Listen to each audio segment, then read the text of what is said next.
Hello po mga kababayan, kamusta po kayong lahat? And once again, welcome back to another episode of Simply Talkies Vlog, your underrated vlogger. So ang pag-uusapan natin mga kababayan ay ito pong International Criminal Court na kung saan ah walang katapusan po ito no? Na usapin nila, nagsalita na nga ang Pangulo tungkol diyan pero itong mga minions po ng Duterte at mga supporters ng Duterte patuloy pa ring nag-iingay na para bang ang gusto nilang mangyari itigil na ng pamahalaan ito. Wag na. No, kasi marami po silang mga sinasabi about the sovereignty ng ating bansa. Pero mamaya natin banggitin yung mga yun kasi ang dami po nila. May senator, no, si Bongo na lang yata hindi nagsasalita diyan. Iba po ang ano ni Bongo no? Parang si Bongo ayaw niyang makialam diyan, baka naman kasi madamay pa siya sa galit ng mga anti-Duterte na, no?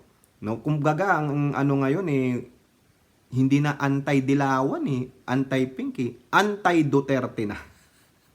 Kasama na diyan yung mga Dilawan talaga, yung mga totoong kalaban ng mga Duterte, no? Siyempre, alam nyo naman tong mga minions, no, ng mga Duterte, siyempre they will protect their God. Yung kanilang king, no? Pero bago po ang lahat, i-flex po natin yung Haya Nature Resort. For more details, punta lang po kayo sa kanilang Facebook page at ganun din po tayo magpapasalamat sa lahat ng ating channel members, followers, subscribers at nanonood ng ating mga videos. May God bless you all. So uunahin po natin itong kay Senator Bato. Kasi po ano po siya diyan, kasama po siya diyan no? Kabilang po siya diyan sa ICC, no? Silang dalawa po nung inyong Bratinela na tamilmil na BP Sara Duterte, no? So unahin natin tong si Bato dito sa politiko. Mag-aano lang tayo, background. No, November 24, article sa Politico. Ready to sing, dance, Bato de la Rosa braces for arrival of ICC probers in PH. No? Sinabi ito ni Bato kung sakasakali lang na after all this study, no, halimbawa kasi sabi ni Pangulong Ninong PBBM, ang jurisdiction ng ICC is very questionable. Pero pag-aaralan ang pagbabalik natin sa ICC. Pag-aaralan lang, no? Siguro matagal pa 'yan. No? Hindi 'yan siguro ang priority ng Department of Justice natin, no? Na unahin niyang ICC. There are more pressing matters. No, para lang sa akin. Unahin niyo muna si Tebes. O ayan, talagang may kaso 'yan. O, hindi ko sinasabing hindi niyo asikasuhin din tong pag-aaral ninyo sa ICC kung babalik tayo o hindi. Di po ba? Pero the jurisdiction is questionable. Mama natin sasabihin yung questionable doon. Si Bantag, nasaan? Hindi sa pinoprotektahan ko si Digong nyo. Sabi nila, di ba? Si Poong Digon. O Digon? Ano ba yun? Tama ba? Nabubulol na naman ako. Pag Duterte na napag-uusapan dito, nabubulol ako sa mga hinayupak na to. Ayaw ko na sanang itapik to kasi gusto ko nang move on. Pero ito kasing mga minions ng Duterte, ang kukulit. Talagang, alam nyo na, yung naratiba, parang po mabingi, no? Matuluro o magtigil na ang Pangulong Ninong BBM. Sabi niya na lang, huwag nyo nang anuhin niya, tigil nyo na. Ang posisyon ko ay posisyon ko pa rin dati na hindi sila makapasok.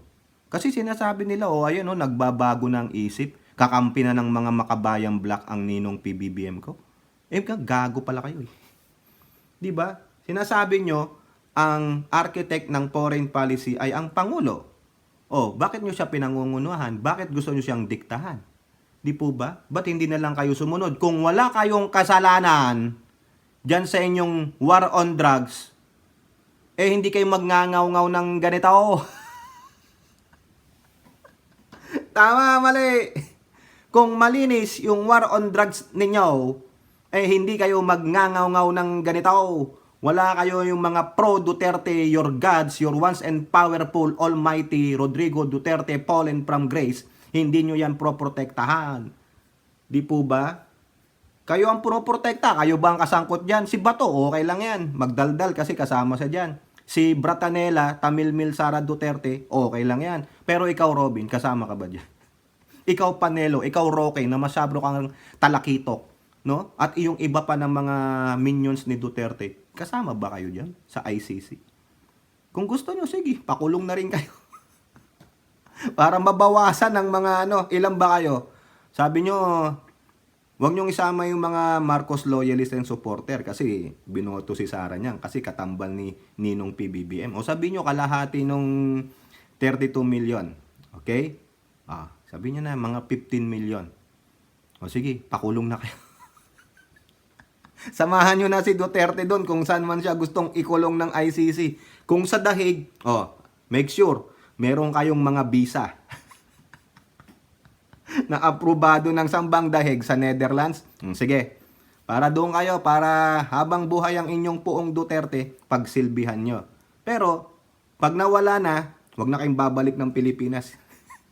Para mabawasan ng mga pasaway, mga leche kayo. Putyan, daming problema ng bansa, Bakit hindi nyo tulungang i-promote yung DepEd ni Bratanela Tamilmil BP Sara Duterte? Ang laki ng problema ng DepEd, pero nakatuon kayo sa ICC? Ayaw nyo kasing pagkatiwalaan yung Pangulo. Kasi kayo, hindi kayo rin pwedeng pagkatiwalaan, di ba? O sabi nga nila, ang magnanakaw, galit sa kapwa magnanakaw. Kayo, yun. Mga walang tiwala sa sinabi ng Pangulo.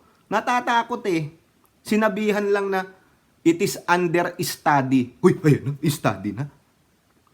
Papalagay nyo ba, isang araw lang i-study? Diba? Abay, daig nyo pa ang korte. Ang korte nga sa atin, bago umusad ang kaso, it takes decades. Ang haba nun Decades. Tignan nyo na lang yung mga civil cases ng Marcoses na kay Cory pa nang galing na kaso. Kailan lang na-desisyonan ng Supreme Court? After 36 years. Ito pa kaya? Palagay nyo? Kung sakali lang, palagay nyo, isang taon lang may desisyon na. Abot yan ng decades. Di ba? Hoping presidente na ang BP Sara Duterte nyo that time sa mga decades. Anak ng siopaw, ingay ng ingay, Ang daming issue. I-promote nyo yung DepEd. Kasi yun ang hinahawakan ng inyong Bratanela Tamilmil na BP. Ayun lang, anak ng siopaw, O balik tayo dito sa politiko. Napahaba tayo ng segue. Kakaasar lang mga kababayan, ready to sing. Anong ikakanta mo? You did it your way? Anong dance mo? Footloose? Footloose. Bakit footloose? Pinaghahanda niya na paano siya tumakbo ng mabilis. Di ba? Ayan ang ICC ba to? Come on! Footloose! Para kang si Forrest Gump. Napanood niyo yung Forrest Gump? Di ba? Takbo lang siya ng takbo. Ganon kaya ang gawin ni Bato? Siguro mamamayat ng gusto si Bato. Baka tubuan na rin siya ng buhok sa sobrang stress. Di ba dapat makalbo ka? Dahil ganon ka ng ganon ang buhok. Wala nga buhok Di ba tingnan nyo, walang buhok, kalbo. Ano sabi dito ni Bato?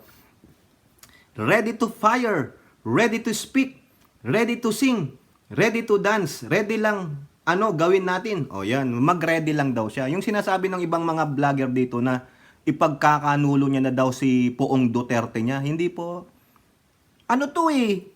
DDS pa Sorry naman, ayoko kwento. DDS ito. Dilawan Daya Dayukdok. Hindi ba? Ano ba yung DDS? Ano ba?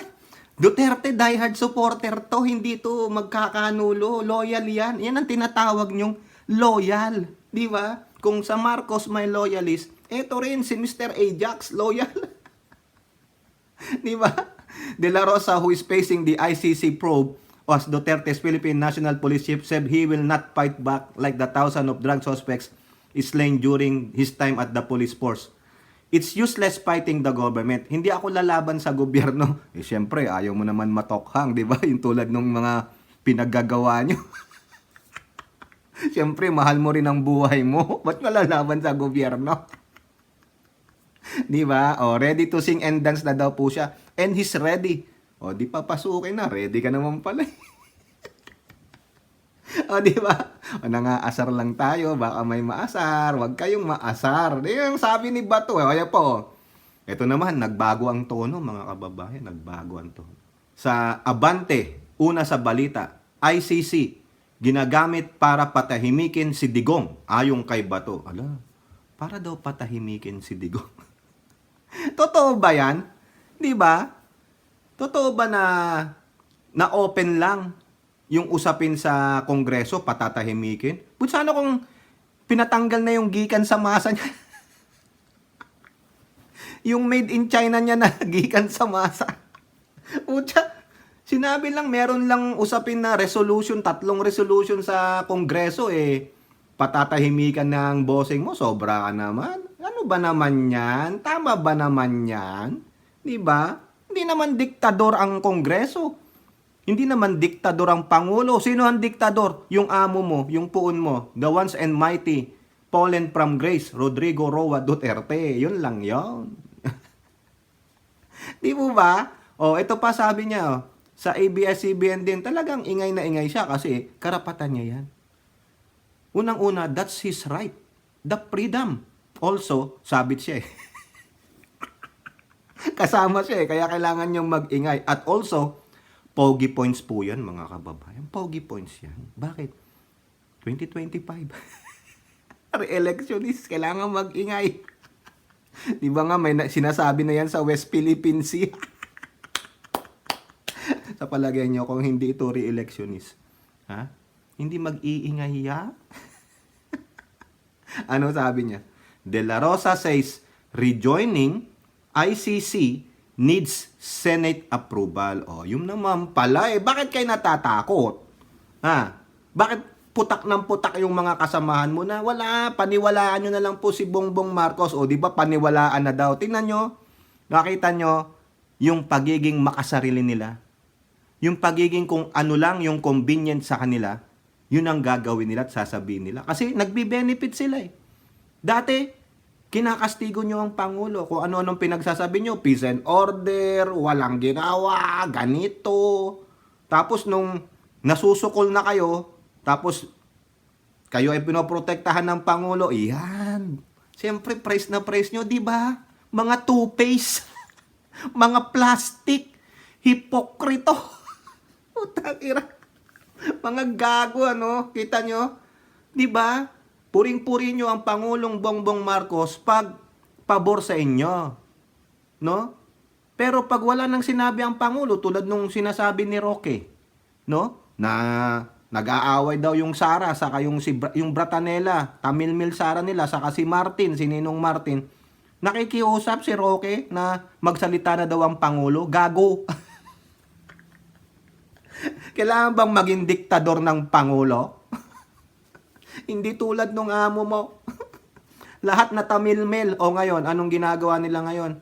Natanggal yung tape sa bungangang inlagay ng inyong once and powerful, almighty, fallen from grace, Rodrigo Roa Duterte. O yun. Lahat nagsasalita na. That's their given right. That's the democracy that we have. Ikaw nga, Roque, daldal ka ng daldal Diba? Hindi ka naman pinapatahimik ni Ninong PBBM ko. Daldal lang kayo. Puro kayo akusa. Puro kayo ganito. Di sana kung kinocurtail lang inyong freedom of speech and expression, inutusan niya na ang media. Inutusan niya na ang PCO. Wala Ang PCO nga, walang ginagawa sa kanilang multimedia literacy program Hindi nga nila kinokombat ang mga fake news na sabi nila, gagawin nila ba't nandyan pa kayo? Nandyan pa yung mga influencer, vloggers na nagpapakalat ng fake news. So ngayon, ano kinakatakot nyo? Ayun, sabi ni Bato, affirmation niya, ICC needs approval from Senate. Ba't kayo ngaw-ngaw? Diba? Ano ngayon kung sinabi ng Pangulo, papasukin nyo. Eh kaso, i-conquer pa ng Kenny to, magbobotohan pa sila, oh. Diba? Ano sabi ni Bato? If you want to rejoin, dadaan pa rin yan sa proseso. O yung pala eh. After the President's ratification, it has to be conquered by the Senate by a two-third vote. So that's the process. Back to zero, back to square one. Oh. Eh, ang dami yung kakampi sa Senado. Diba? Majority. Kumakampi kay Digong. Sino lang ang kalaban ni Digong? Si Pimentel at si Hontiveros. Oh, di ba? Si Pimentel, makalaki galit niyan. Nagawan siya ng partido eh. Oh, andyan si Cayetano, yung lalaki. Si Robin, si Bongo, si Bato. Si Subiri. Ang daming kakampi.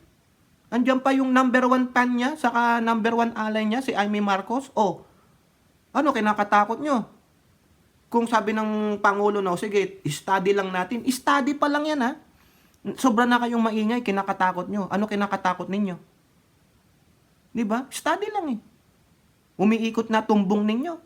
Yung tumbong ninyo napunta sa bunganga, putak ng mababaho. At ginagawa nyo ng kwento ang Pangulo, sinabi lang study kung ano-ano nang pinagsasabi ninyo. Diba? O ito mga kababayan, no? O, ano sabi dito? Ito, oh, tinan nyo yung larawan na yan. Ha? Si Bato, si Tolentino, oh, si Lobin. No, ewan ko paano naging senador yan. Di ba? PDP laban senators oppose ICC investigations in the Philippines. Yung tatlong itlog na lang na yan, no? Di ba? Pro Duterte. PDP laban. Kaya sabi ni Bato, dadaan sa amin. Bago pa ma-approve yan. Oh, sa dami, 2/3 votes, sinabing no. O di no, wala. Ano, aprobahan ng Pangulo? Wala. Doon pa lang sa Senado, shutdown na. Even though na i-conquer yan ng Congress, wala. Mag-joint session, wala. Diba? Bagsak sa Senado, pasado sa House, wala. Kailangan parehong pasado. O anong inangaw-ngaw ninyo? Ang daming more pressing issues. Ang tuunan nyo ng pansin ay ang edukasyon at ang depensa ng ating bansa. Bakit kayo nakatutok sa ICC? Because of what? Of one person? Or one family? Yan ba ang representasyon ng Pilipinas? Does the Duterte represent the whole country? Di po ba? Does the Duterte is the one running the country? Tapos na po ang termino ng inyong poong Rodrigo Roa Duterte. One and done. That's it. Tapos kung babalik siya sa pelikula, kung babalik siya sa politika, isa lang ibig sabihin niya. Revenge. Walang mangyayari sa bansa natin, hindi uusad. Paano? Revenge. Ayaw ko niyang ganyang batas, hindi ako boboto dyan. Di po ba? Ayan yung mga pinagsasabi nila. Hindi ko nababasahin mga kababayan. O, yan si Robin. Alam nyo naman yan. Parang si Amy Marcos din yan, nabigyan ng pabor. O, di ba? Si Robin, pinardo ni FBR, ni Ramos noon, sa illegal possession of firearms. Pero, temporary lang yun. Nung naging presidente, si Duterte, full pardon siya. O, di ba? Malaki ang kanyang nakuha kay Duterte kasi full pardon na erase sa kanyang yung pagiging bilanggo. Yung kaso niya na erase. O, di ba? Tungkol kayo ng soberanya, ba't hindi kayo makapag-komento sa West Philippines eh? Lalo ka na ikaw, Robin. Sino ba ang Pilipinas para sa inyo? Si Rodrigo Roa Duterte, si Sara Duterte, at ang mga Duterte? Hindi po. Di po ba? Eh, nahirap sa inyo eh. Kung ano lang yung convenient para sa inyo, doon kayo magdadaldal. Dapat, nandiyan kayo sa mga senador, nasaan ang loyalty ninyo? Nasaan ang sinumpaan ninyo? Hindi para sa partido ninyo, hindi para sa isang tao, sa ilang grupo, o sa isang pamilya. Kundi sa sambayanang Pilipino. Yan ang mandato ninyo. Gumawa kayo ng batas para sa ikabubuti ng bawat Pilipino. Gumawa kayo ng batas para sa ikaaayos ng ating bansa. Hindi para makinabang lang ang iisang tao, isang pamilya o iisang grupo. Hindi po nangyayari. Nakikita yung pagiging bias ninyo. Di ba? You talk too much. Nakakaasar kayo. Wala naman, no? Di ba? Wala. Siguro sinasabayan nyo yung mga kalaban ninyo. O dinadamay nyo ang buong bansa ngayon. Ang focus ng bansa nandyan sa ICC. No way. Nakaninig lang kayo ng sinabi ng Pangulo na, sige, iano natin, pag-aaralan. Di ba? Siguro lalong iikot ang tumbong ninyo pag sinabing, o sige, papasukin, mag-rejoin tayo. Ayon. Kung ano-ano ng mga masasamang salitang sasabihin nyo sa aking ninong PBBM. Di po ba? O, tingnan nyo ha. Itong sinabi ni Bato dito sa Daily Tribune. Ha? Well, pinakinggan ko ng husto ang interview ni Pangulong Marcos. I was really very satisfied sa kanyang statement. Wala akong alang-alang yung alinlangan. Wala akong pagdududa sa kanyang desisyon. Very clear na sinasabi niya na wala siyang pakialam talaga dito. Hindi siya papayag na makialam at diktahan tayo ng ibang tao na taga-labas. Yung sinasabi niya na understudy, well, siguro meron nagpapasa. Meron nag-i-insist. Mayroong nagtutulak. So alangan namang sabi niyang hindi niya pag-aralan para paganahin din yung mga nagtutulak. Siyempre, in fairness. Hindi yung sasabihin ng Pangulo na ganito, wag na. Hindi. Sino titira sa kanya? Di yung kabilang kubol naman, yung mga anti-Marcos, Dilawan at Mengs, in spirit of fairness, okay, pag-aralan lang natin. Pero, does the study already started? I don't think so. Di po ba? Mas marami pang dapat pagtuunan ng Department of Justice o kung sino man ang mag-aaral dyan. Meron bang ginawang committee na para pag-aralan ng muling pagpapamember sa ICC? Nabalitaan nyo na ba? Kayo dyan may mga puting ahas dyan, nabalitaan nyo na ba? Wala! Kaya ito may punto naman si Bato. Di po ba? At least may assurance si Bato. Tigil na siya. Di ba? Kaya huwag kayong itong mga Duterte natics na ito, sobrang matatakutin eh. Wala pa naman sinasabi ang Pangulo. Kayo lang, kumbaga, binibigyan nyo lang ng gumawa kayo ng sarili ng multo para ilayo nyo ba yung usapin? Nilalayo nyo ang usapin? Impeachment, walang nangyayaring impeachment. ICC, wala naman. Nagkomento lang ang Pangulo, ano pa gusto ninyo? Kayo ang gumagawa ng issue eh. Kasi pinapatulan nyo yung chismosang si Castro. Why not let the Congress do its mandate? Yang HR 1393, matagal na yan. Diyan sa panahon pa na Duterte yan yata, tinenggal lang yan sa Kongreso. Dahil walang kakampi si Castro. Ngayon sasabihin nyo, kakampi niya si Ninong Martin. Asan ang patunay? Yung ibig sabihin, gumagana ang ating mga freedom sa Pilipinas.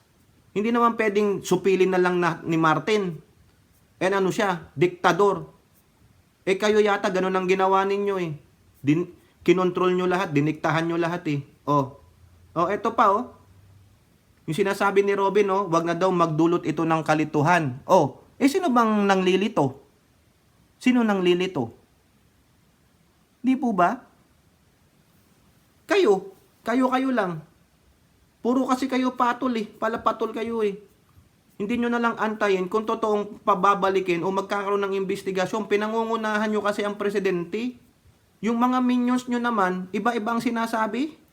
Ang sinisisi, ang Pangulong Bongbong Marcos. Di ba mga kababayan? Kayo na nga itong pinoprotektahan, kayo pa ang sumisira. Ano kayo? Di ba nga mga brat? Mga entitled? Tapos gusto nyo, diktahan ng Pangulo ang Kongreso? Hoy! Mga inutil! Co-equal branch of government? Ang gusto nyo, saklawan ng executive ang judiciary at saka legislative? Ano kayo? Diktador. Pag ganun ang ginawa ng Pangulong Bongbong Marcos, di magngangaw-ngaw naman tong mga anti-Marcos. O siba? Like father, like son, the apple doesn't fall far from the tree? Di ba? Di sirang-sira na naman ang ninong PBBM ko. Dahil sa inyo? Si Duterte rin, si Bratanela Tamilmil Sara Duterte, may sinabi rin po, na yung jurisdiction, puro jurisdiction eh. Ang galing nyo sa jurisdiction sabihin niya eh. Pero pagdating sa West Philippines, Tamilmil ka. Napag-ahalatang Bratanela itong BP ninyo eh. Lahat na lang binigay sa kanya eh. Yung BP PSG niya, yung kanyang pondo, extra pondo nung 2022, binigay sa kanya. Ano pa gusto mo? Binigyan ka ng malaking confidential fund ng budget ng 2023. O ngayon, tinatanong ka lang saan napunta, ayaw mo namang sabihin. Di po ba? Makita nyo yung pagiging selective, kung ano lang ang convenient, para sa kanila, selfish, mga walang hiya. Hindi na lang mag-antay kung ano ang magiging desisyon ng executive dyan. O sinabi ng Pangulo, di ba nung una, hindi mapipwede. O ngayon, sabi ni Bato, baka may nagpaparinig. O ano sinabi ng Pangulo, pumagit na. Sige, pag-aaralan natin. O ano ba sinabi niya? O sige, buo na kayo ng committee, whatever. Wala naman. Di ba? Di sana iba na ang tune, iba na ang tono nitong mga pro Duterte na ito. Kung meron ng binuong committee para pag-aralan yan. Wala eh. Unang-unang ngangaw-ngaw dyan si Roque kasi mahaba antena niyan. O, di ba? Kung ano-anong ini-spew niya ng mga kalokohan. Di ba? O, ano lang sabi ni Lagman dyan sa sinasabi nilang soberenya. O ayan sa Abante Tonight, pagpasok ng ICC, di pagsuko sa soberenya. In fairness, di ba? Sabi niya, if we believe in the rule of law, then we must let ICC come in. Ayun ang sabi niya. Ito yung isa sa mga nag-iingay. Pinakikinggan ba siya ng Pangulo? Ano lang sabi ng Pangulo? Pag-aaralan. Pag-aaralan. Future. Hindi sinabing present. Kung sinabing present, pinag-aaralan. Hindi. Pag-aaralan. Under study. Hindi sinabing ongoing study. Nang siopaw naman. Diba? Kung naniniwala daw kayo sa rule of law, ay hindi po sila naniniwala dyan, Lagman. Kasi nga, yung amo nilang Chekwa, hindi naniniwala sa rule of law. Sila, sa palagay mo ba, susunod sila sa rule of law? No way! May sarili po silang mundo. May sarili silang batas. Ano yon? Kamay na bakal. Kasi yun ang binigay ng kanilang poong Duterte. Di po ba? Tama, mali. Nakakabanas mga kababayan kasi. ICC na lang ng ICC. Ang daming problema sa bansa. Di na matigil. Ito ring mga dilawan at mga menks, mga anti-Duterte, sulsulero. Sa palagay nyo, pakikinggan kayo ng Pangulo? Iba po mag-isip at magdesisyon ang aking ninong PBBM. Kaya wag nyong gaguhin, Umayos kayo. So kayo po, ano pong inyong masasabi? Comment down below and don't forget to like and share. Hope to see you on the next videos. Bye-bye. God bless.